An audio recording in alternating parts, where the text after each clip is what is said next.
নমস্কার, আজ নিয়ে চলে এসেছি ডিম আর সেদ্ধ আলুর এক নতুন ধরনের রেসিপি। তাহলে চলো আগে সেদ্ধ করে রাখা একটা আলু নিয়ে নেব, খোসা ছাড়িয়ে আলুর ওপর দিয়ে দেবো লবণ গুঁড়ো, লঙ্কা গুঁড়ো, ভালো করে একসাথে মাখিয়ে এর ওপরেই 4টে ডিম ফাটিয়ে নেব। ওপর থেকে ধনেপাতা পুদিনা পাতা ছড়িয়ে ভালো করে একসাথে মিশিয়ে নেব। গোলমরিচ গুঁড়ো দিয়ে একসাথে ভালো করে সবগুলো মিশিয়ে তেল গরম হয়ে গেলে ওপর থেকে ডিমের আর আলুর 2 চামচ ব্যাটার দিয়ে দেবো।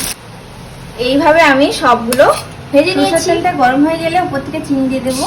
চিনির ক্যারামেল ছাড়লে উপর থেকে গোটা গরম মশলা আর জিরে দিয়ে পেঁয়াজ কুচি, রসুন কুচি, টমেটো কুচি, স্বাদ মতো লবণ, আদা বাটা, লঙ্কা গুঁড়ো, মশলার উপর ম্যাশ করে একটু আলু দিয়ে অল্প জল দিয়ে মশলা থেকে তেল ছেড়ে গেলে গ্রেভিটা ফুটে গেলে উপর থেকে ডিমের বড়াগুলো ঢাকা দিয়ে দিলে উপর থেকে ধনেপাতা পাতা ছড়িয়ে গরম মশলাগুলো ছড়িয়ে নামিয়ে নিলেই রেডি হয়ে যাবে ডিম অমলেট কারি।